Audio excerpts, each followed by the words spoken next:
नमस्कार, आप देख रहे हैं हुंकार। मैं आपके साथ शोभना यादव। ईद का मौका अमन के पैगाम का है, खुशियां बांटने का है, मुंह मीठा करने और कराने का है। लेकिन इस बार ईद के मौके पर राजस्थान का जोधपुर हिंसा से लहूलुहान हो गया। झंडे को लेकर एक झगड़ा शुरू हुआ और उसके बाद हिंसा फैलती चली गई। पहले रात में हिंसा हुई, उसके बाद पुलिस ने भरोसा दिया कि हालात काबू में हैं, लेकिन हिंसा खत्म नहीं हुई। आज सुबह एक बार फिर जोधपुर सुलग उठा। सवाल यह है कि राजस्थान की कानून व्यवस्था आखिर क्या इस मुकाम पर पहुंच गई है कि ईद के उत्सव को, ईद के त्योहार को शांतिपूर्ण तरीके से नहीं मनाया जा सकता राजस्थान में? आखिर झंडे के झगड़े को फैलने से क्यों नहीं रोका गया? जब रात में हिंसा हुई तो उसी वक्त कड़े कदम क्यों नहीं उठाए गए? जोधपुर पुलिस सुबह में हालात नियंत्रण में होने का दावा कर रही थी, बावजूद उसके हिंसा क्यों हुई? कर्फ्यू लगाने के लिए 1 बजे दोपहर तक का इंतजार आखिर क्यों किया गया? मुख्यमंत्री अशोक गहलोत ने रात में ही कड़े निर्देश क्यों नहीं दे दिए? उन्हें तो अपने गृह जिले के बारे में सब कुछ पता है, फिर लापरवाही कहां और किससे हुई? वो भी तब जब 1 महीने पहले ही करौली में इसी तरह की हिंसा भड़क चुकी है। आज की हुंकार जो है वो इन्हीं सवालों के इर्द गिर्द। लेकिन पहले हमारी ये रिपोर्ट देखिए। ईद पर जोधपुर में जोरदार हंगामा, झंडे को लेकर 2 समुदाय आमने सामने। जोधपुर में जो तनाव पैदा हुआ है कल देर रात से, वो बहुत ही दुर्भाग्यपूर्ण है। और कुछ नेताओं को मैं अपील करना चाहूँगा, चाहे वो सबको संदेश करे कि किसी भी कीमत पर झगड़ा नहीं होना चाहिए, हिंसा नहीं होना चाहिए। पथराव, तोड़फोड़ और तलवारबाजी।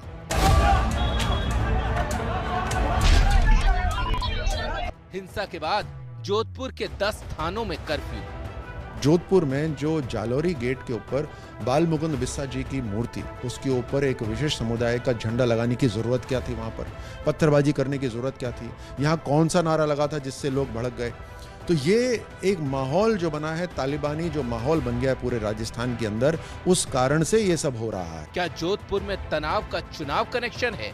अब उत्तर प्रदेश में कोई हिंसा नहीं होगी क्योंकि वहां चुनाव खत्म हो चुका। अब जब तक यहाँ चुनाव नहीं होंगे, यहाँ हर रोज हिंदू मुसलमान का दंगा होगा। राजस्थान में भारतीय जनता पार्टी का एजेंडा कांग्रेस की सरकार को षड्यंत्रकारी तरीके से डिस्टेबलाइज करके प्रांत के भाईचारे को भंग करना है। क्या तुष्टीकरण की वजह से जोधपुर में हिंसा हुई? आज कांग्रेस पार्टी के अशोक गहलोत की सरपरस्ती में, उनके नेतृत्व में जिस तरीके से तुष्टीकरण की राजनीति के बाद इस प्रदेश में अशांति और जिस तरीके की कानून व्यवस्था भंग हुई है, वो प्रदेश के लिए चुनौतीपूर्ण भी और चिंताजनक भी। इस तरीके की घटनाएं कांग्रेस की सरकार आती है तभी क्यों होती है? इसका मतलब उनको संरक्षण मिलता है। झंडे का विवाद या सोचा समझा फसाद? तो झंडे का विवाद या सोचा समझा तनाव, त्योहारों पर तनाव। एक नजर देख लीजिए कि किस तरह पिछले 1 महीने से देश में त्योहारों के दौरान तनाव बना हुआ है। इसकी शुरुआत राजस्थान के करौली से हुई। 2 अप्रैल हिंदू नववर्ष के दिन राजस्थान के करौली में हिंसा भड़की। राजस्थान की ही बात करें तो 10 अप्रैल को रामनवमी की अगर हम बात करें तो मध्य प्रदेश के खरगोन समेत 8 राज्यों में यह हिंसा भड़की। ये तस्वीरें भी आपके सामने। यह वाकया पूरा 10 अप्रैल को हुआ। ये त्योहारों की मैं बात कर रही हूं। 16 अप्रैल को हनुमान जन्मोत्सव, देश की राजधानी दिल्ली के जहांगीरपुरी में हिंसा भड़की। 3 मई आज यानी ईद का मौका और जोधपुर में झंडा फहराने को लेकर 2 समुदायों के बीच टकरार की खबर आई।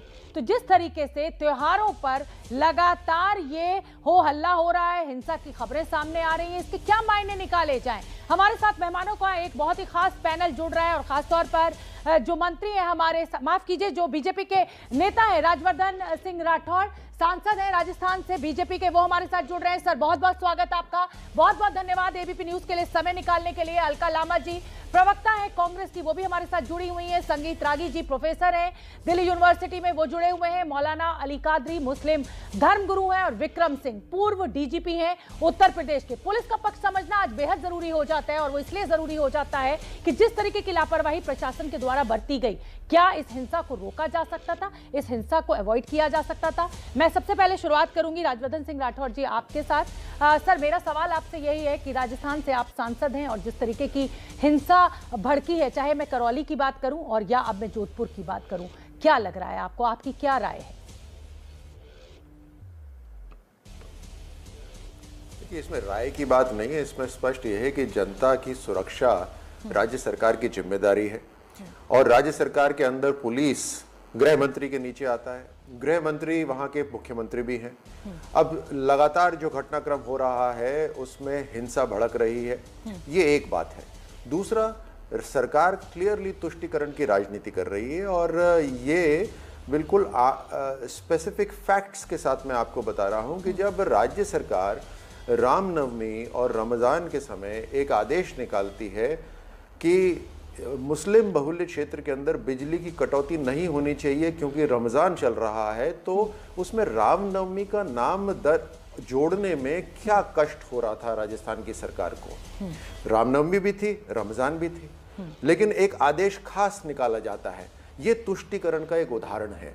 धारा 144 लगाई जाती है, जहां जहां रामनवमी की रथ यात्रा जो बरसों से निकलती आ रही थी वहां वहां 144 की धारा लगाई जाती है। ये तुष्टीकरण है। तो एक तरफ तुष्टीकरण है, दूसरी तरफ हिंसा है, तीसरी तरफ चलिए ये ब्लेम करते हैं, ये आरोप लगाते हैं, सुबह से लेकर शाम तक ये सिर्फ आरोप लगाते हैं कि बीजेपी वाले कर रहे हैं। तो महिला उत्पीड़न के अंदर राजस्थान नंबर 1 कैसे हो रखा है? महिला रेप्स में नंबर 1 है। अच्छा चलिए, लास्ट किस में है राजस्थान? लास्ट पीने का पानी जनता तक पहुंचाने के अंदर सारे देश के राज्यों के अंदर सबसे लास्ट है। तो नंबर 1 कहां है और नंबर लास्ट कहां है, ये आपको साफ दिखाई दे रहा है। उसके बाद इनके नहीं, एक मिनट, उनके इनके विधायक कहते हैं जी, मैं एक्चुअली मुद्दा जो है डिबेट का, मैं बिल्कुल समझ गई आपकी बात। मैंने इसीलिए आपकी राय पूछी कि राजस्थान क्योंकि इतना शांत प्रदेश, वहां से कभी इस तरीके की खबरें नहीं आई। 4 साल तक शासन बिल्कुल ठीक चला, 3.5 पौने 4 साल, अब लगभग 1.5 साल का वक्त बचा हुआ है। अचानक ऐसा राजस्थान में क्या हो गया कि झंडे को लेकर इस तरीके का झगड़ा बढ़ गया? जिसे कहा जाए कि करौली से लेकर जोधपुर तक हालात खराब हो रहे हैं, हिंसा भड़क रही है। कांग्रेस तो ये आरोप लगा रही है कि ये बीजेपी की चुनावी रणनीति है, पोलराइज करने की कोशिश है। मैं आपको इसीलिए तो कह रहा हूं, जब आप इनके विधायक अपने सदन में खड़े होकर, विधानसभा में खड़े होकर रेप विक्टिम्स पे अठास करके ये बोलते हैं कि ये तो होना है क्योंकि राजस्थान मर्दों का प्रदेश है, तो क्या जितने भी असामाजिक तत्व उनको आप उनका हौसला नहीं बढ़ा रहे? आप किस तरह की बातें कर रहे हैं? आपकी जिम्मेदारी है, आपके पुलिस प्रशासन आपके नीचे है, आपकी जिम्मेदारी है। तो ना विकास का काम कर रहे हो, ना या महिलाओं की सुरक्षा रख रहे हो। अब जब और तुष्टीकरण भी कर रहे हो, अब जब हिंसा हो रही है तो बोलिए ये तो भाजपा कर रही है। अरे आपके पास पूरी सरकार है, पूरा प्रशासन आपके पास है, आप थोड़ी जिम्मेदारी तो रखिए। एक बार भी मुख्यमंत्री करौली नहीं गए थे और मैं आपको बतला देता हूं कि करौली की हिंसा से पहले पुलिस ने आगाह करा था गृह मंत्री को कि ऐसा होने वाला है, हमें और पुलिस बल चाहिए, उन्हें नहीं दिया गया। और उसके बाद मुख्यमंत्री क्या कहते हैं, ये हिंसा इसलिए हुई करौली के अंदर क्योंकि जय श्री राम का नारा लगा। और उसी समय जो एसएचओ थे, उनकी जो रिपोर्ट है उसमें साफ लिखा हुआ है कि रथ यात्रा बिल्कुल शांतिपूर्वक निकल रही थी जब ये हमला हुआ। अब आप देखिए ये फर्क देखिए, ये बयान किस तरह का बयान है कि जय श्री राम का नारा लगा। अब मुझे बताइए कि जोधपुर में कौन सा नारा लगा था जो लोग वहां भड़क गए? वहां पर मैं भी तो यही समझना चाहती हूँ राजवर्धन जी आपसे कि वो मूर्ति सालों साल से वहां है, अचानक वहां भगवा झंडा लहराने की जरूरत क्यों पड़ गई? शुरुआत किसने की, ये भी तो समझने की बात है ना। वहां पे नहीं, आप पहले तो ये फैक्ट्स पता कर लीजिए कि सबसे पहले उस मूर्ति के ऊपर एक वर्ग विशेष झंडा लहराने की क्यों वहां पे जरूरत समझी? वहां पर आप अपना नमाज अगर पढ़नी थी तो आप पढ़िए। अब पुलिस को भी पता था कि ईद है, पहले से तैयारी क्यों नहीं थी? तो यही तो बात है, आप अपनी जिम्मेदारी पूरी नहीं करेंगे तो वहां पर हिंसा तो भड़कनी है। तो हिंसा तो मध्य प्रदेश और गुजरात में भी भड़की है ना, इसका मतलब वहां की सरकारें भी अपनी जिम्मेदारी नहीं निभा रही हैं। राजवर्धन जी, करौली के अंदर जिन्होंने हिंसा करी वो आज तक गिरफ्तार नहीं हुए। मध्य प्रदेश के अंदर जिन्होंने हिंसा करी उनके घर तुरंत ध्वस्त कर दिए गए और वो उन्होंने अपने आप को पुलिस के हवाले कर दिया। आप फर्क देखिए। ठीक है, 2 राज्यों की आपने अभी बात करी। ठीक है, अब कांग्रेस के प्रवक्ता मेरे साथ है, अलका लांबा जी। ये तुष्टीकरण की राजनीति। राजवर्धन जी जो आरोप आपके ऊपर लगा रहे हैं कि देखिए मध्य प्रदेश में जब हिंसा भड़की। धन्यवाद। राजवर्धन जी आप बैठिए, अभी आप बैठिए, मुझे और सवाल भी आपसे पूछने हैं सर। जी, अलका लांबा, आपने राजवर्धन जी को सुन लिया, उनका ये कहना है कि भाई तुष्टीकरण की राजनीति कर रही है कांग्रेस, करौली में हिंसा भड़की उसके बावजूद आपने कोई एक्शन नहीं लिया और इसीलिए जोधपुर में उसी का नतीजा है। यानी कुल मिलाकर आपसे शासन जो है राज्य का चल नहीं रहा राजस्थान का। क्या जवाब?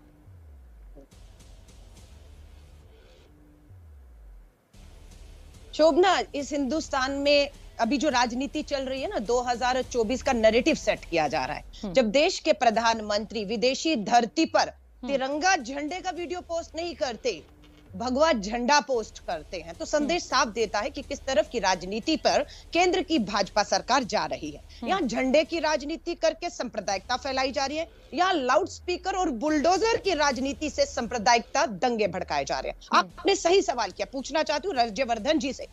जब से मंत्री हटे हैं बहुत सीमित हो गए, इसलिए जानकारी नहीं। दिल्ली का जहांगीरपुरी जब जल रहा था तब देश का गृह मंत्री अमित शाह जी के अधीन दिल्ली की पुलिस कानून व्यवस्था थी, वो फेल हुए या नहीं, हाँ या ना?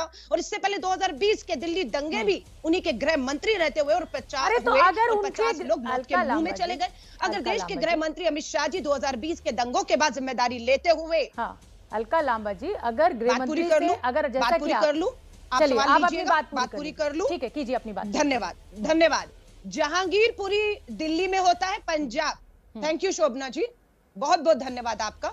दिल्ली का जहांगीरपुरी हो, दिल्ली के दंगे हो, पंजाब का पटियाला हो, आम आदमी पार्टी की सरकार, मध्य प्रदेश का खरगोन हो, भाजपा की सरकार, राजस्थान के उदयपुर में जो कुछ भी हुआ, मुख्यमंत्री का जन्मदिन था, जश्न में नहीं थे, बिल्कुल सब कुछ रद्द करके पुलिस हेडक्वार्टर गए। इस समय जब मैं आपसे बात करी, मुख्यमंत्री से बात हुई, शांति है, भाईचारा है और तिरंगा लहराया गया है वहां की सरकार, वहां के लोगों के द्वारा ईद मनाई जा रही है वहां पर, जो इन्हें मंजूर नहीं है। अभी क्या कहा इन्होंने कहा कि बिजली। अलका जी सुन लीजिए, आऊंगी मैं, बिजली की व्यवस्था पे भी बात करेंगे। मेरा सवाल आपसे ये कि आप ये कह रही हैं कि गृह मंत्री जी से गलती हुई इसलिए हिंसा भड़क गई, मध्य प्रदेश के मुख्यमंत्री से गलती हुई इसलिए वहां हिंसा भड़क गई, तो क्या अगर उनसे गलती हुई तो वही गलती क्या अशोक गहलोत भी दोहराएंगे? आप कमी बता रही है ना, उनकी कमी के चलते वहां पर दंगे भड़के ना, तो इसका मतलब राजस्थान के मुख्यमंत्री की भी तो गलती आप मानेंगी ना? शोभना जी, आपकी पुलिस की गलती आप क्यों नहीं मान रही हैं? रात में जब वहां पे झंडा लहराया गया तो उसी समय क्यों नहीं कर्फ्यू लगा दिया गया मुख्यमंत्री के द्वारा? जी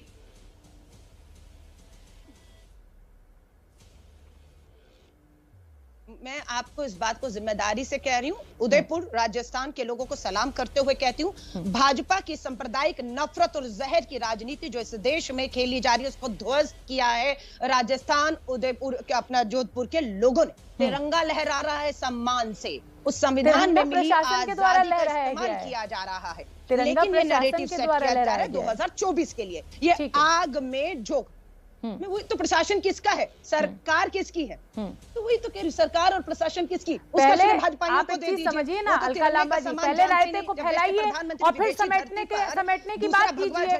जब वहां पर झंडे लहराए गए उसी समय क्यों नहीं स्थिति को काबू में कर लिया गया? मेरे साथ विक्रम सिंह जी, पूर्व डीजीपी है उत्तर प्रदेश के, मैं एक बार उनसे समझ लेती हूँ। नहीं, एक सेकेंड जी, स्थिति काबू में है, एक भी असामाजिक तत्व, गुंडों को बर्दाश्त नहीं किया जाएगा और सख्त कार्रवाई की जाएगी। और यहाँ पर चुन चुन के नहीं, एक धर्म विशेष पर कार्रवाई नहीं होगी। बिल्कुल, बहुत अच्छी बात है, हम भी यही चाहते हैं वहां पर हिंसा। अलका लांबा जी, हम भी यही चाहते हैं कि आप गुंडों के खिलाफ सख्त से सख्त कार्रवाई करें।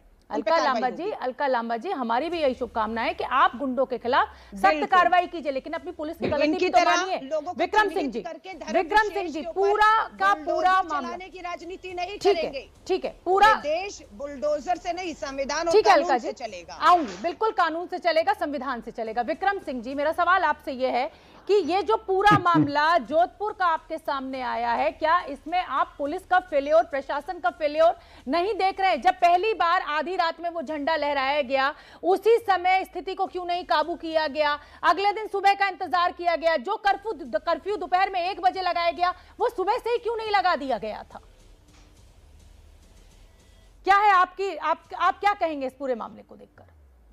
शोभना जी, आपने अपने प्रारंभिक संबोधन में स्पष्ट कर दिया था, आपने शोभना जी अपने प्रारंभिक संबोधन में ही कह दिया था कि 10 स्थानों पर 12 से ज्यादा दंगे होने के बाद पुलिस को और चाक चौबंद होना चाहिए था।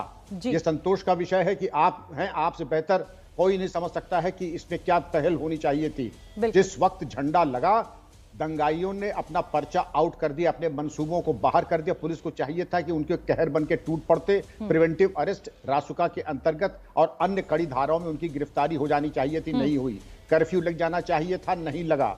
इसके अलावा जो पुलिस के ऊपर आक्रमण हुए, आगजनी हुई, गाड़ियों के ऊपर तोड़फोड़ हुई, अब तक कोई माकूल गिरफ्तारी नहीं हुई। और आपने इंटरनेट और बाकी चीजों पे तो प्रतिबंध लगा दिया, व्हाट्सएप और सोशल मीडिया पे। अगर यही पहले चेत जाते, जैसा आपने फरमाया, तो ये कम से कम दुर्दिन राजस्थान को नहीं देखना पड़ता और हमारी बदनामी पूरे विश्व में नहीं होती। थोड़ी सी पहल, थोड़ा सा और पहले कार्रवाई, प्रीएम्प्टिव स्ट्राइक, क्योंकि पुलिस का काम प्रोएक्टिव होता है, रिएक्टिव नहीं होता है। और इस पे किसी हुक्म की जरूरत नहीं थी। इसके पहले भी जब दंगा फसाद हुआ था, आपने करौली का नाम लिया, आपने अन्य स्थानों का नाम लिया। जब एक फिजा में एक जहर, हल्का सा एक तनाव है, तो पुलिस की जिम्मेदारी बढ़ जाती थी। प्रिवेंटिव अरेस्ट, छतों के ऊपर ड्यूटी और ड्रोन के माध्यम से जो टेक्नोलॉजी हमारे पास है, आपसे बेहतर कौन जानता है, ड्रोन टेक्नोलॉजी से हम सर्वे कर लेते कहां भीड़ इकट्ठा हो रही, गलियों में कहां पे क्या हो रहा है। इंटेलिजेंस को और चाक चौबंद करके एडवांस इंटेलिजेंस ले लेते, एक्शनेबल इंटेलिजेंस। हमें क्या लगता है शोभना जी, कुछ हमें हाथ में था नहीं हमारे, और हमने फिर रिएक्ट किया। और बाद में जब हमारी फोर्स पिटने लगी, गलत है और हमारे ऊपर। लेकिन ये भी जो जहां तक है कि पुलिस ने प्रतिशोध की भावना से कोई काम नहीं किया, वरना मैंने ये भी देखा है, हमारा एक कर्मी जब घायल हो जाता है तो हम अपना आपा खो देते हैं और फिर डिसप्रपोर्शनेट फोर्स का इस्तेमाल करते हैं। कम से कम राजस्थान पुलिस ने डिसप्रपोर्शनेट फोर्स का इस्तेमाल नहीं किया। लेकिन मेरा परामर्श होगा, इस धैर्य को कमजोरी न समझे कोई। आगे आप कम से कम आज रात तक जिन लोगों ने आगजनी की है, पुलिस पर आक्रमण किया है, कानून अपने हाथ में लिया है, ये एक रवैया तरीके से लगा है, उन पे तो कार्रवाई हो जाए। बिल्कुल ठीक है विक्रम सिंह जी, एक रवैये के ऊपर भी सवाल खड़ा हो रहा है। रवैये की बात इसलिए हो रही है कि जब उत्तर प्रदेश में कुछ इस तरीके की घटना होती है या मध्य प्रदेश में होती है, तो सख्त एक्शन देखने को मिलता है, यानी जमीन पर एक्शन दिखाई देता है। भले ही मैं बुलडोजर को बिना न्यायपालिका के इस्तेमाल के सही नहीं मानती हूं, लेकिन इस्तेमाल होता है और जो भी आरोपी है उनकी फटाफट गिरफ्तारी होती है। यहाँ राजस्थान में करौली में हिंसा भड़कती है, किसी तरीके का कोई एक्शन जमीन पर दिखाई नहीं देता है। क्या ये उसका खामियाजा है कि जो इस तरीके के शरारती तत्व हैं उनके हौसले बुलंद होते हैं और इस तरीके की घटनाएं सामने आती हैं?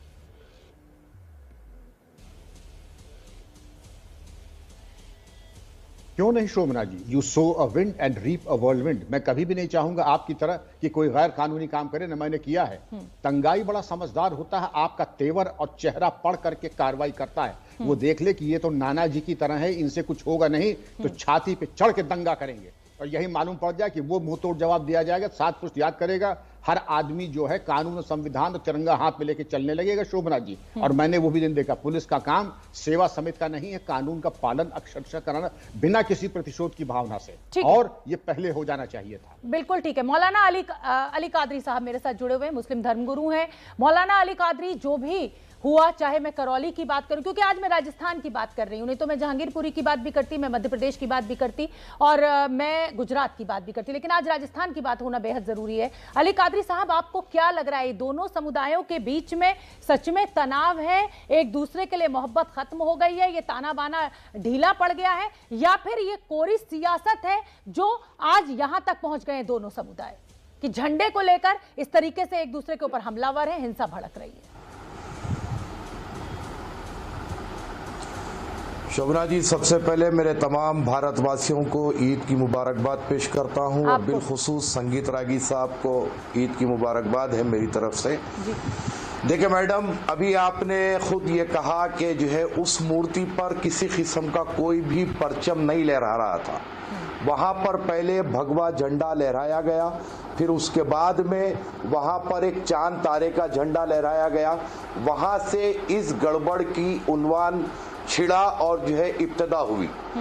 तो मैं तो ये समझता हूँ मैडम कि जहाँ कहीं भी आजकल जो दंगा फसाद हो रहा है, मेरी अपनी नज़र में इसमें न आम हिंदू न आम मुसलमान दोनों भी इन्वॉल्व नहीं है, ये टोटली राजनीति है। और रहा सवाल कि हमारे अपने देश के प्रधानमंत्री, हमारे अपने गृह मंत्री, इंक्लूडिंग योगी जी जो मॉडल पेश कर रहे हैं, लेकिन बीजेपी की निचली सतह के जितने लीडर्स हैं वो मॉडल को फॉलो नहीं कर रहे हैं। उनको भी चाहिए कि मोदी जी को, अमित शाह जी को, योगी जी को फॉलो करे और सारे समुदाय के लोगों को साथ लेकर चलने की कोशिश करे।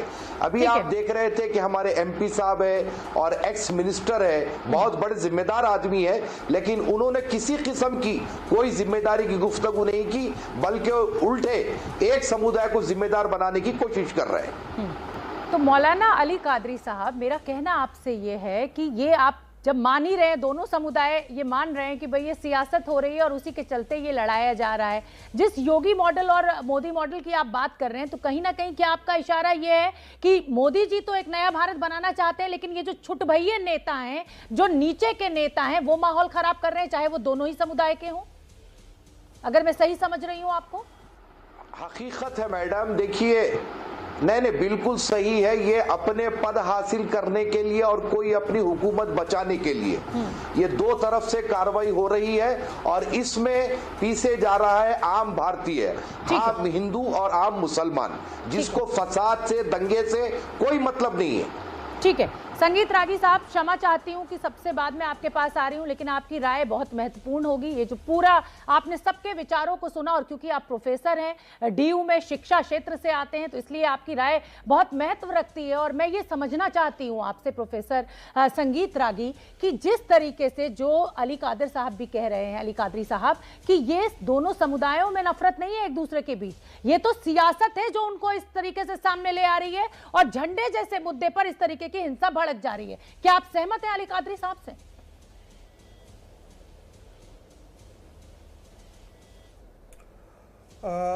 देखिए, मैं उनके विचारों से सहमत नहीं हूं। ठीक है। कहीं न कहीं इस देश का इतिहास और वो इतिहास के कुछ स्वरूप हैं जो कहीं न कहीं दोनों समुदायों के बीच में कटुता का भाव लिए हुए हैं। जब हम इतिहास के पन्नों को उकेरते हैं तो कई ऐसे मानबिंदु हैं, कई ऐसे प्रतीक हैं जहां पर दोनों समाजों के बीच में टकराव पहले हुआ है। भारत का विभाजन भी उसी आधार पर हुआ, लेकिन दुर्भाग्य ये है कि भारत के विभाजन के पश्चात भी उन प्रतीकों पर और उन मुद्दों पर लड़ाई खत्म नहीं हुई है। वो लड़ाई फिर से एक बार विभाजन से पहले वाली मुद्दों पर आ गए। तो इन प्रतीकों और इन मुद्दों पे कौन सा समुदाय आपको लग रहा है जो लड़ाई खड़ी कर रहा है? देखिए, आप फिर मुझसे इत्तेफाक नहीं रखना चाहेंगे क्योंकि ये डोमिनेंट डिमर्सी है। कहीं न कहीं ऐसा इस देश के हिंदुओं को लगा कि विभाजन के पश्चात भी जो भारत की सभ्यता मूलक और भारत की संस्कृति को जितना कांग्रेस को तवज्जो देनी चाहिए थी, वो उतना तवज्जो न दे करके कांग्रेस ने फिर से वैसे ही रैडिकल इस्लामिस्ट तत्वों को आगे बढ़ाया और आज उसी की फसल हम काट रहे हैं। मैं इसमें जरूर ये मानना चाहूँगा कि अयोध्या मूवमेंट के पश्चात से हिंदुओं में एक नया नवजागरण स्थापित हुआ है और वो हिंदू समाज कहीं न कहीं अपनी प्रतीकों, मान्यताओं को लेकर के जो दंश था उसका वह अब सड़कों पर आकर के उसका प्रदर्शन कर रहा है, उसको मुखर आप जिस कट्टरवाद, आप बड़े संभले हुए शब्दों में जिस मुसलमान कट्टरवाद की बात कर रहे हैं, मैं तो आपसे ये कह रही हूँ ना कि अब वही हिंदू कट्टरवाद सामने आ रहा है। जिन संदेशों और मुद्दों की बात आप अभी तक मुसलमानों के ऊपर आरोप लगा रहे हैं, वो तो अब हिंदू भी कर रहे हैं ना। तो ये तो दोनों धर्मों को आमने सामने सियासी दलों के द्वारा किया जा रहा है ना। अलका लांबा जी आइए। रागी साहब भी इसमें जिम्मेदार है। रागी साहब की गुफ्तगू सुन लीजिए आप कि किस तरीके से बांट रहे हैं हमारे देश को। सूट करती है मुद्दा जो है, मुद्दा बेरोजगारी है, मुद्दा महंगाई है। इस सरकार के पास शोभना जी, आप यदि बोलने नहीं देंगे किसी को उत्तर नहीं देने देंगे तो ये तो बेतुका तर्क हो जाएगा। को जो बेरोजगार है उन्हें सांप्रदायिक शोभना जी, यदि आप भाजपा कर रही है, मैं अमित शाह जी को सुझाव भी देती हूँ। मुझे मालूम है देश के गृह मंत्री अगर उनके पास समय हो तो देश के गृह मंत्री देश के हालात को देखते हुए सभी राज्यों के गृह मंत्रियों की बैठक बुला ले। मैं मान जाऊंगी, सुझाव दे रही हूँ कांग्रेस की प्रवक्ता के तौर पर। देश के गृह मंत्री देश के सभी गृह मंत्रियों की मीटिंग बुलाएं और साफ कर दें कोई भी दंगाई बख्शा नहीं जाएगा। अलका लांबा जी, तो अपने कांग्रेस शासित राज्यों में आप इस चीज को अप्लाई कीजिए ना, ये लोग इम्प्लीमेंट कीजिए ना। कर रहे हैं ना। अरे अलका लांबा जी, आप इतनी बढ़िया सलाह दे रही हैं, गृह मंत्री जी सुन रहे होंगे तो अमल भी करेंगे, लेकिन कांग्रेस उस तरीके का जिसे कहा जाए कि मॉडल क्यों नहीं पेश कर पा रही है, सख्ती वाला मॉडल। शोभना जी, दिल्ली में हुआ, ठीक है। गृहमंत्री को इसलिए संगीत रागी जी ने ब्लैकमेल मत किया करिए डिबेट में बैठ के। जहांगीरपुरी में आपके पास मैं आऊंगी जवाब के लिए। पुलिस इजाजत के वहां रैली की, उन पर जब एफआईआर हुई, उसके बाद जो है बजरंग दल ने दिल्ली पुलिस को जो है चुनौती दी, कार्रवाई करके दिखाई है। ये तो देश की कानून व्यवस्था की अरे तो कानून व्यवस्था की धज्जियां तो राजस्थान में भी उड़ रही है ना इस तरीके से। गृहमंत्री अलका लांबा जी, आरोप प्रत्यारोप से काम नहीं चलेगा, हर सरकार को अपनी जिम्मेदारी के लिए जवाबदेही तय करनी होगी। संगीत रागी जी, आग में कांग्रेस राज्य भी बचने वाले नहीं है।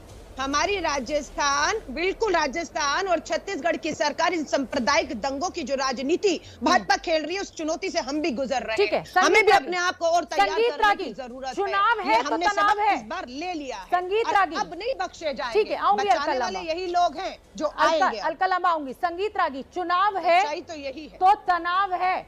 सुरजेवाला ये कह रहे हैं, कांग्रेस के प्रवक्ता ये कह रहे हैं कि देखिए अब उत्तर प्रदेश और उत्तराखंड में दंगे नहीं होंगे, अब दंगे होंगे कर्नाटक में, अब दंगे होंगे गुजरात में, अब दंगे होंगे मध्य प्रदेश में, राजस्थान में। क्या जवाब देंगे? देखिए, ऐसी बात है तो फिर अभी उत्तरांचल में तो चुनाव हो चुका है। हाँ, तो वो भी उत्तराखंड में तो चुनाव हो चुका है। हाँ। और उत्तराखंड में सुन लीजिए पहले, सुनिए पहले। दिक्कत यही है ना कि एंकरों को अपने बोलने की ज्यादा आदत हो गई है, दूसरे को प्रश्न करके फिर बोलना शुरू कर देते हैं। अरे सुन तो लीजिए, कि इतना तो धैर्य रखिए कम से कम। आपको पता है कि उत्तराखंड के अंतर्गत भी दंगे हुए हैं, उत्तराखंड के अंतर्गत भी जो है वहां पर ये है, वहां भी अशांति हुई है, वहां पर तो चुनाव नहीं है। किसकी सरकार है और थी, और विभाजन से पहले भी ये सब चारी चीजें होती थी। जहां तक कांग्रेस पार्टी का सवाल है, कांग्रेस पार्टी का, अलका जी थोड़ा सुन लीजिए। अलका जी, आप पढ़ी लिखी महिला हैं और कांग्रेस की राष्ट्रीय प्रवक्ता हैं, तो इतनी सभ्यता का जरूर परिचय दीजिए। यदि कोई बोल रहा है तो उसके बीच में नहीं बोले। रागी जी, आपके ही पार्टी के, आप ही के पार्टी जहांगीरपुरी में, जहां में झांका है, मैं खुशी नहीं, जहांगीरपुरी में आपकी तारीफ कर रही हूँ। जहांगीर, आप उत्तराखंड की सरकार का नाम लेकर अपने गिरेबान में झांकने का एक बार फिर से काम कर रहे हैं, बहुत सराहनीय कदम है। हमें यही करने की जरूरत है, एक दूसरे पर आरोप प्रत्यारोप नहीं, हमें अपने गिरेबानों में झांककर अपनी जहाँ सरकारें हैं अलका लांबा जी सुन लेते हैं। विभाजन से पहले क्या हुआ और विभाजन के बाद क्या हुआ, कांग्रेस ने क्या किया और बीजेपी ने क्या किया, ये समझना बहुत जरूरी है इस मंच पर। 75 साल पुराना, बोलिए संगीत रागी, ले जा रहे हैं आज 8 साल में। सुनने दीजिए, बोलिए संगीत रागी। समझते हैं अलका लांबा, आप मेरी स्टूडेंट जैसी हैं, इसलिए मैं आपसे कह रहा हूँ जरा भागलपुर दंगों का इतिहास पढ़ लीजिएगा, भिवंडी के दंगों का इतिहास पढ़ लीजिएगा, अहमदाबाद 1969 का इतिहास पढ़ लीजिएगा, जमशेदपुर के दंगों का इतिहास पढ़ लीजिएगा, दरभंगा के अंदर जो हुए हैं उनका इतिहास पढ़ लीजिएगा, कानपुर के अंदर बरेली का, ये सब कांग्रेसियों ने किए थे, ये सब कांग्रेस के समय होते थे। इसलिए मैं आपको संगीत रागी, कुल मिलाकर आप ये कह रहे हैं, संगीत रागी कुल मिलाकर आप ये कह रहे हैं कि अगर कांग्रेस ने दंगे कराए तो अब हम बीजेपी वाले दंगे करवाएंगे। आजादी ये कैसा बयान है? अगर वो कुएं में कूदे तो हम भी कूदेंगे। गद्दारी का इतिहास पढ़ेंगे। एक मिनट रुक जाइए संगीत रागी, मैं आपकी इस बात पे आपको काउंटर करना चाहती हूँ कि अगर गलतियां कांग्रेस सरकार से हुई हैं तो उन गलतियों को इस नए भारत में सुधारा जाएगा या उन्हीं गलतियों को दोहराया जाएगा? मैं सहमत हूं आपसे कि कांग्रेस से गलती हुई है कि आप प्रश्न ही का ऐसा है कि हम उसका विश्लेषण जानते हैं। हम आपकी तरह पत्रकार नहीं है कि इसके पक्ष में बोलें या इसके विपक्ष में बोलें। आप लोगों का दुर्भाग्य और दिक्कत यही है कि आप दो ही चीजें जानते हैं, पक्ष में बोलिए या विपक्ष में बोलिए, हम उसका विश्लेषण कर रहे हैं। और आपकी हम विश्लेषण ये कर रहे हैं कि ये दुर्भाग्यपूर्ण स्थिति है फंसने लगते हैं तो सुन लीजिए ना, दिक्कत यही है कि आप लोग पढ़ते नहीं है। आपके साथ बिल्कुल आप यही बात पत्रकारों की दिक्कत यही है ना कि आप पढ़ती नहीं है, धर्म के नाम पर बात कर रहे हैं, ये आरोप मैं आपके ऊपर भी लगाऊंगी। आप बिना पढ़े लिखे, आप प्रोफेसर हैं डीयू के, लेकिन मुझे शर्म आ रही है ये सुनने में कि आप कह रहे हैं कि विभाजन से पहले क्या हुआ और विभाजन के बाद एक समुदाय ने क्या किया। मुझे भी शर्म आ रही है संगीत रागी, मुझे भी शर्म आ रही है कि आप सिर्फ एक ही समुदाय की बात क्यों कर रहे हैं। के साथ ये करने बात करने आपको दो टके का आपको नॉलेज नहीं है। बिल्कुल बिल्कुल सारा ज्ञान आपको है, बिल्कुल बिल्कुल सहमत हूँ, क्योंकि आपसे सहमत ना हो अपनी भाषा पे काबू रखें। संगीत रागी, संगीत रागी मेरी आपसे हाथ जोड़ के विनम्र निवेदन है, आप धंधा बंद कीजिए, आप ये धंधा बंद कीजिए। ये आप बंद कीजिए ना सर, प्रोफेसर तो आप हैं, प्रोफेसर तो आप हैं, आपको किसी पक्ष में नहीं होना चाहिए। क्या समझ रखा है और आप कैसी भाषा का इस्तेमाल कर रहे हैं, ये बकवास जैसा शब्द। आप एक नेशनल टेलीविजन पे बैठे हुए हैं, किसके पक्ष में होना चाहिए? आप उत्तर नहीं देने देते हैं, बीच में टपक पड़ते हैं। अच्छा बिल्कुल ठीक है, ये जो आपका तरीका है ना डिबेट करने का, डिबेट में आपको आमंत्रित किया जाए इसलिए आप लोग इस तरीके का न्यूसेंस जो है वो मीडिया चैनलों पे बैठ के करते हैं। एक मिनट रुक जाइए, अब मुझे आने दीजिए। विक्रम सिंह जी आपने सुन लिया, विक्रम सिंह जी एंकर करता है, न्यूसेंस आप करते हैं क्योंकि आप पढ़े लिखे नहीं हैं। शांत हो जाएं। हाँ बिल्कुल कि आप पढ़े लिखे नहीं हैं, बिल्कुल बिल्कुल बिल्कुल आपके कहने से, कैसी भाषा एक महिला पढ़े लिखे होने की सर्टिफिकेट नहीं करता है। संगीत रागी, संगीत एक मिनट रुक जाइए अलका लामा। संगीत रागी वैसे तो मैं यहाँ इस मंच पे बताना नहीं चाहती थी, लेकिन बताना चाहती हूँ कि 96 पास आउट हूँ मैं, इंजीनियर हूँ अलीगढ़ मुस्लिम यूनिवर्सिटी से, इंजीनियरिंग टेक्नोलॉजी ग्रेजुएट हूँ, लेकिन आपके सर्टिफिकेट की मुझे जरूरत नहीं है। विक्रम सिंह जी मैंने इसीलिए कहा, मैंने इसीलिए ग्रेजुएट ही है ना, ग्रेजुएट ही है ना, पोस्ट ग्रेजुएट भी हूँ, पोस्ट ग्रेजुएट भी हूँ, ग्रेजुएट तक ही पोस्ट ग्रेजुएट भी हूँ। जरूरत नहीं है। हाँ विक्रम सिंह जी, प्रोफेसर रागी आपकी भाषा देख के लग नहीं रहा है कि आप प्रोफेसर हैं। मैंने कहा सुन लेते हैं। विक्रम सिंह जी बोलिए। शोभना जी हम लोग मुद्दे पर है, बड़ा गंभीर मुद्दा है, केवल मुद्दे की बात करें हम लोग, केवल मुद्दे की बात करें, बड़ा महत्वपूर्ण मुद्दा, पूरा देश आपको देख रहा है शोभना जी, आपके प्रोग्राम को देख रहा है, और इस पे देख ले किसी भी दंगे के बाद लेसन लर्न होते हैं, कोई भी अप्रिय घटना होती है उससे नसीहत लेना जरूरी होता है। तो हर दंगे के बाद देखिए हमारी त्रुटि कहां थी, और पुलिस में रहने के ये बाद में वैसा होता है, मलियाना में क्या हुआ, हाशिमपुरी में क्या हुआ, मुरादाबाद में क्या हुआ, जहांगीरपुरी में क्या हुआ, आखिर हर दंगे के बाद कहां हमारी त्रुटि थी और हम क्या बेहतर कर सकते थे। स्ट्रेंथ, वीकनेसेस, अपॉर्चुनिटीज, थ्रेट्स, इसके ऊपर हम बिल्डअप करके अगर देखेंगे तभी तो हम सोचेंगे कि आगे दंगा ना होने पाए। और जब हम भारत में है शोभना जी, तो हमको दोनों पक्ष की बात करनी है, केवल एक पक्ष की नहीं। हम लोग पुलिस में है, चूंकि संविधान से पूरी तरह से बंधे हुए हैं, इससे केवल संविधान की बात करते हैं, हम लोग अपनी जुबान में भी हिंदू मुस्लिम नहीं लाते हैं। आक्रामक मैं भी यही बात कह रही हूँ, मैं संगीत रागी को यही समझाने की कोशिश कर रही हूँ कि अगर कहीं बिल्कुल अगर कहीं ये ताना बाना कहीं ढीला पड़ रहा है तो दोनों समुदायों की गलती है, किसी एक समुदाय को जिम्मेदार नहीं ठहराया जा सकता। लेकिन अगर दोनों समुदाय 70-75 साल आजादी के हो चुके हैं, सामने है, तो क्या सियासी दलों की जिम्मेदारी है? अरे संगीत रागी आप तो बहुत पढ़े लिखे हैं, बहुत पढ़े लिखे हैं, इसीलिए तो धर्म में बांटने की बात कर रहे हैं। बिल्कुल बिल्कुल सही कह रहे हैं सर। पढ़े लिखे होते ना तब थोड़ा सा इतिहास पढ़ते। आपको पढ़ना चाहिए कि दंगों का इतिहास इस देश में क्या रहा है। संगीत रागी, आपको पढ़ना चाहिए कि इस्लाम आप इस तरीके की भाषा का इस्तेमाल कर रहे हैं इस तरीके से, क्योंकि आपके मन की बात मैं नहीं कर रही हूँ, क्योंकि आपके मन की बात नहीं कर रही हूँ। राजीव जेटली, संगीत रागी जी बहुत बहुत धन्यवाद मेरी डिबेट से जाने के लिए संगीत रागी जी, क्योंकि मेरे बस का इस तरीके के स्तर पर उतर के बहस करना था नहीं। राजीव जेटली जी दोनों समुदायों के बीच अगर इस तरीके की हिंसा भड़क रही है तो यहाँ पर बहुत लंबे समय से बहस चल रही है, आप अभी जुड़े हैं, कौन जिम्मेदार? मैं ये समझना चाहती हूँ, क्या जो सियासत जिस स्तर पर पहुंच गई है वो जिम्मेदार, या दोनों समुदायों के बीच में इस तरीके का जो पेशेंस है वो खत्म हो गया है वो जिम्मेदार?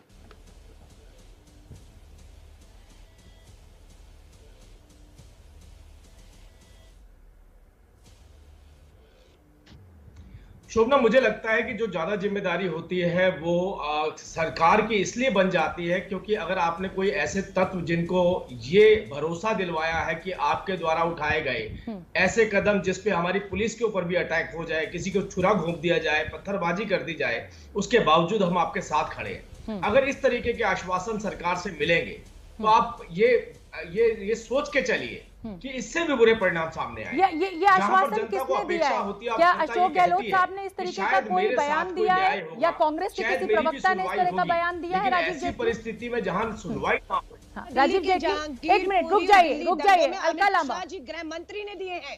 अलका लांबा जी रुक जाइए। राजीव जेटली जी, क्या इस तरीके का कोई बयान सामने आया? हाँ ठीक है, सुनती हूँ, सुनिए। हाँ बोलिए राजीव जी। मैं आपको बताता हूँ,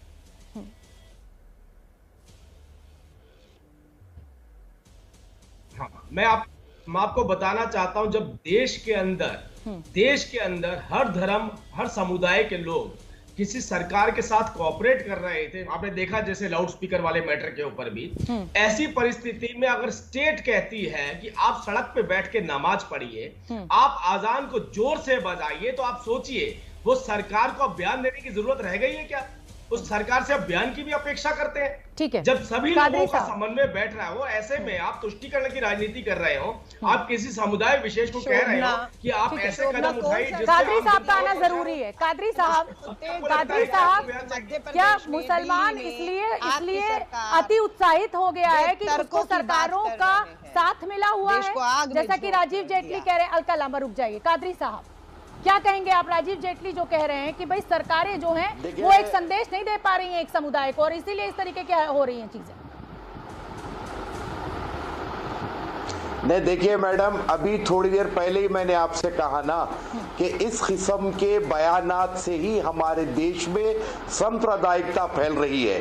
संगीत रागी साहब एक प्रोफेसर होते हुए इस किस्म का जहर उगल रहे थे, तो आप सोचिए कि उनके स्टूडेंट्स किस किस्म से तैयार होंगे और हमारे देश का भविष्य क्या होगा। और अब हमारे जेटली साहब बैठकर यहाँ पर बात कर रहे हैं।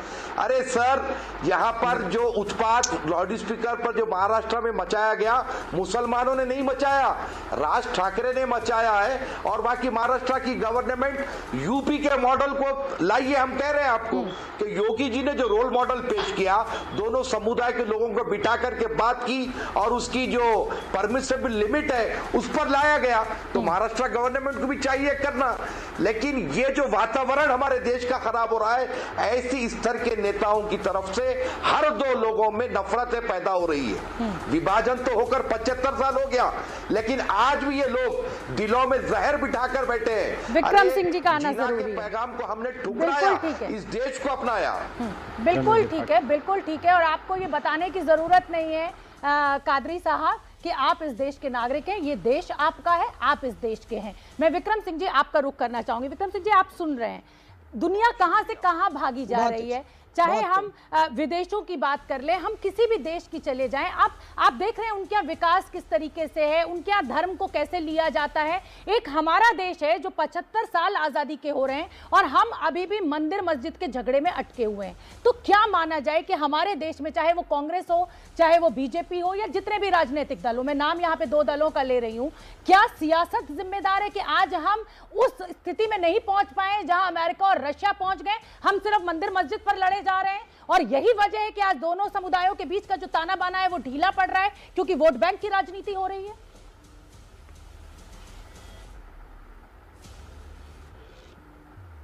बेशक धर्म है व्यक्तिगत और आत्मिक उत्थान का और आत्मसंतुष्टि का, लेकिन जब हम धर्म का इस्तेमाल व्यक्तिगत स्वार्थ सिद्धि के लिए, राजनीतिक हार जीत के लिए इस्तेमाल करते हैं, संकट वहीं आता है। जब धर्म का प्रयोग हम करने लगते हैं एक दूसरे के प्रति घृणा पैदा करने के लिए, समस्या वहीं उत्पन्न हो जाती है। शोभना जी, ये देश चलता है नौकरियों के लिए, ये देश चलेगा विकास के लिए, ये देश चलेगा उन्नति के लिए और विश्व में एक मानक टेक्नोलॉजी, जीडीपी और इंडस्ट्रियल प्रोडक्शन को लेकर चलेगा। कितने मंदिर और मस्जिद हैं ये माने गली गली तो बना चुके हैं, उससे किसी को लाभ हुआ हो तो बता दें, किसी को रोजगार मिला हो तो बता दें। बिल्कुल विक्रम सिंह जी, और जब कोरोना फैला ना तो कोई भी मंदिर मस्जिद नहीं गया, लोग अस्पताल गए, रोजगार लोग अस्पताल की तरफ भागे, अस्पताल में वही दवाइयां, वही मशीन काम आई। यह भी समझना पड़ेगा यही समझना पड़ेगा। मंदिर हो गए बिल्कुल। और जोधपुर से मुझे नई तस्वीरें इस समय मिल रही हैं। कोरोना वॉरियर्स हमारे पुजारी और मौलवी हो गए, सारे डॉक्टर्स एंड नर्सेस। बिल्कुल, लेकिन राजनीतिक दलों के साथ साथ लोगों को भी ये समझना होगा। राजीव जेटली, देश को आज किस चीज की ज्यादा जरूरत है? और अगर किसी राज्य में हिंसा होती है तो मुख्यमंत्री किस हद तक जिम्मेदार है? क्योंकि मुख्यमंत्री से इस्तीफा मांगा जा रहा है अशोक गहलोत से। मैं ये जानना चाहती हूँ राजीव जेटली खत्म करने के। राजीव जेटली, पहले आऊंगी मैं राजीव जेटली, एक बार ये तस्वीरें अपने दर्शकों को दिखा दें। आप देख सकते हैं कि किस तरीके से ये यहाँ पर हिंसा भड़कने की एकदम शुरुआत हो चुकी है। लोग एक दूसरे के पीछे लाठी डंडे लेकर भाग रहे हैं। राजीव जेटली, मेरे सवाल का जवाब।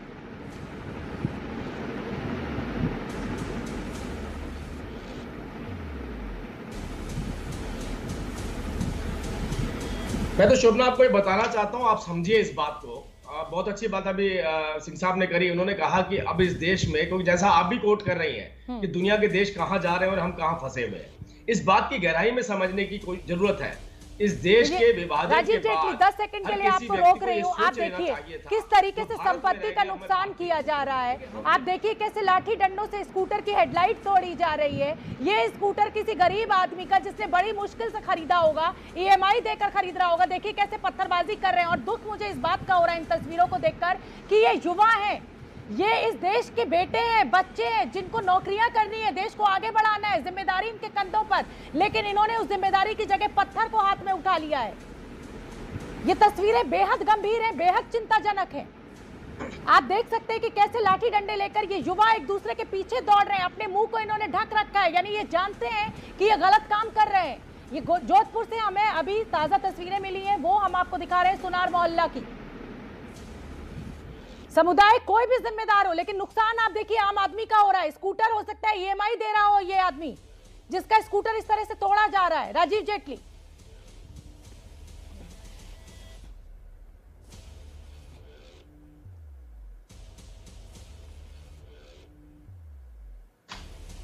शोभना, ये बात अब देख पा रहे हैं आप। हम बार बार कहते हैं कि भारतीय जनता पार्टी और हमारे जो विपक्षी दल हैं उनमें क्या फर्क है।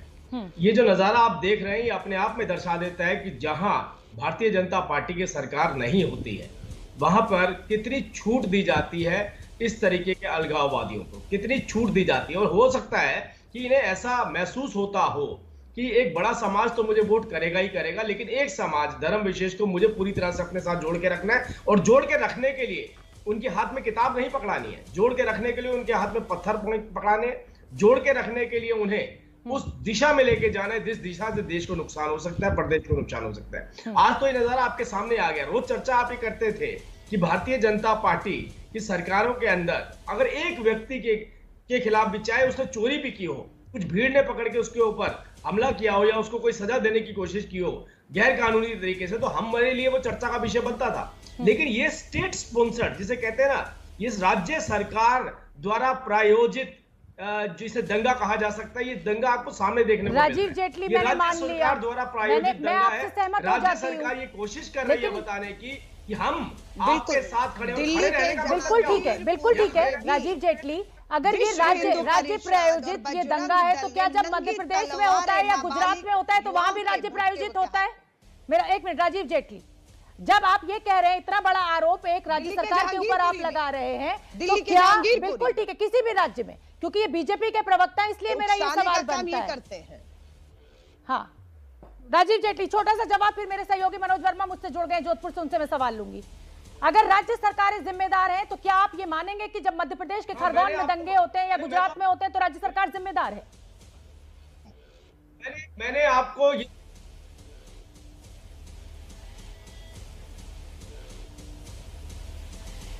देखिए, दंगा होना और दंगा स्पॉन्सर करना, दोनों बातों में फर्क है। और दिल्ली के दंगों भड़क सकता है, किसी भी बात से भड़क सकता है, लेकिन अगर सरकार की तरफ से छूट दी जाए, मैंने तो चर्चा की शुरुआत इसी बात से करी थी कि जब देश समन्वय बना रहा था उस वक्त कानून तोड़ने के काम शुरू किए, उसी वक्त अगर थोड़ी भी अकल होती इनमें, थोड़ा भी समझ होती, तो ये सोचते थोड़ा दिन रुक जाए अभी, क्योंकि इतना अच्छा ठीक है मनोज वर्मा कमेंट। ठीक है राजीव जेटली मेरे सहयोगी, देखिए इस समय फील्ड में जाना इस बहुत जरूरी है, क्योंकि जिस तरीके की ये नई तस्वीरें हमें मिली हैं, मनोज वर्मा हमारे सहयोगी जोधपुर में जमीन पर मौजूद है। मनोज वर्मा, इस समय की क्या स्थिति है? लेकिन ये जो चिंताजनक तस्वीरें हैं ये बहुत दुखद है, क्योंकि ये देश का युवा है जो इस समय लाठी डंडे लेकर इस तरीके से एक दूसरे के पीछे भाग रहा है और मारने के लिए उतावला है। जी बिल्कुल, देखिए तस्वीरें आपने देखी और वो एक्सक्लूसिव तस्वीरें सिर्फ एबीपी न्यूज आपको दिखा रहा है कि जिसके अंदर साफ तौर पर लोग नजर आ रहे हैं भागते हुए, जिनके हाथों में लाठी हैं, जिनके हाथों में डंडे हैं और तोड़फोड़ करते हुए साफ तौर पर नजर आ रहे हैं। और उसके अंदर लोग भगदड़ उस गली के अंदर मची हुई है। इस वक्त मैं उसी चौराहे पर मौजूद हूँ जहाँ पर ये हिंसा कल रात को शुरू हुई थी और आप पुलिस बल आप यहाँ पर देख सकते हैं कि भारी संख्या में पुलिस बल को यहाँ पर तैनात किया गया है, क्योंकि जो मुख्यमंत्री अशोक गहलोत हैं उन्होंने गृह राज्य मंत्री श्री राजेंद्र यादव, जोधपुर के प्रभारी मंत्री doctor Subhash Garg, ACS home Abhay Kumar और एडीजी लॉ एंड ऑर्डर यहाँ पर पहुंचने वाले, उसी वजह से यहाँ पर सुरक्षा के पुख्ता इंतजाम किए गए हैं। अब मेरे साथ करणपुरी हमारे जोधपुर के संवाददाता मौजूद है। जब रात को हिंसा हुई तो ये यहाँ पर खुद मौजूद थे। करण जी, क्या हुआ था उस वक्त एक्चुअली में? कल रात का समय था, उस समय करीब 11:30 बजे थे। 11:30 बजे के समय ये जो आप देखो, ये मूर्ति है स्वतंत्रता सेनानी जो कि उनकी जो मूर्ति लगी हुई है कल पे, के ऊपर कुछ लगी हुई थी, उस इस्लामिक ध्वजा लगाने को लेकर जो विवाद शुरू हुआ वो अचानक हुआ, सजावट की सजावट हटा दी गई। उसके बाद यहाँ पे जी मनोज, तो मैं सभी मेहमानों का भी धन्यवाद देना चाहूंगी। उन्होंने हमारे लिए समय निकाला, इस चर्चा में जुड़े और साथ ही विनम्रता के साथ हाथ जोड़ के सभी नागरिकों से, सभी दर्शकों से ये विनती भी करना चाहूंगी कि शिक्षा पर जोर दें। ये उम्र जो है वो लाठी डंडे पकड़ने की नहीं है, युवाओं की किताबें पकड़ने की है। किताबें पकड़ें।